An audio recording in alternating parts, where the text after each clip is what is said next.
Swallowing, I pull the locket out of the pocket of my jeans. The heart falls on the glass counter in a pool of its own chain. "It's 14-karat gold," I pitch. "Hardly ever worn." This is a lie. Until this morning, I haven't taken it off in 7 years. My father gave it to me when I was 6 after the bone marrow harvest, because he said anyone who was giving her sister such a major present deserved one of her own. Seeing it there on the counter, my neck feels shivery and naked. The owner puts a loop up to his eye, which makes it seem almost normal size. "I'll give you 20. "Dollars?" "No, pesos. What do you think?" "It's worth 5 times that." I'm guessing. The owner shrugs. "I'm not the one who needs the money." I pick up the locket, resigned to sealing the deal, and the strangest thing happens. My hand, it just clamps shut like the jaws of life. My face goes red with the effort to peel apart my fingers. It takes what seems like an hour for that locket to spill into the owner's outstretched palm. His eyes stay on my face, softer now. "Tell them you lost it," he offers, advice tossed in for free. If Mr. Webster had decided to put the word freak in his dictionary, Anna Fitzgerald would be the best definition he could give. It's more than just the way I look, refugee skinny with absolutely no chest to speak of, hair the color of dirt, connect-the-dot freckles on my cheeks that, let me tell you, do not fade with lemon juice or sunscreen or even, sadly, sandpaper. No, God was obviously in some kind of mood on my birthday, because he added to this fabulous physical combination the bigger picture, the household into which I was born. My parents tried to make things normal, but that's a relative term. The truth is, I was never really a kid. To be honest, neither were Kate and Jessie.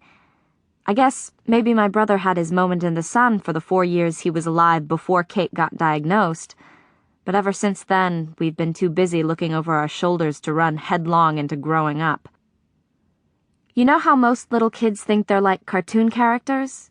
If an anvil drops on their heads, they can peel themselves off the sidewalk and keep going? Well, I never once believed that. How could I, when we practically set a place for death at the dinner table? Kate has acute promyelocytic leukemia. Actually, that's not quite true. Right now, she doesn't have it, but it's hibernating under her skin like a bear until it decides to roar again. She was diagnosed when she was 2. She's 16 now. Molecular relapse and granulocyte and portacath, these words are part of my vocabulary, even though I'll never find them on any SAT. I'm an allogeneic donor, a perfect sibling match. When Kate needs leukocytes or stem cells or bone marrow to fool her body into thinking it's healthy, I'm the one who provides them. Nearly every time Kate's hospitalized, I wind up there too. None of which means anything except that you shouldn't believe what you hear about me, least of all, that which I tell you myself.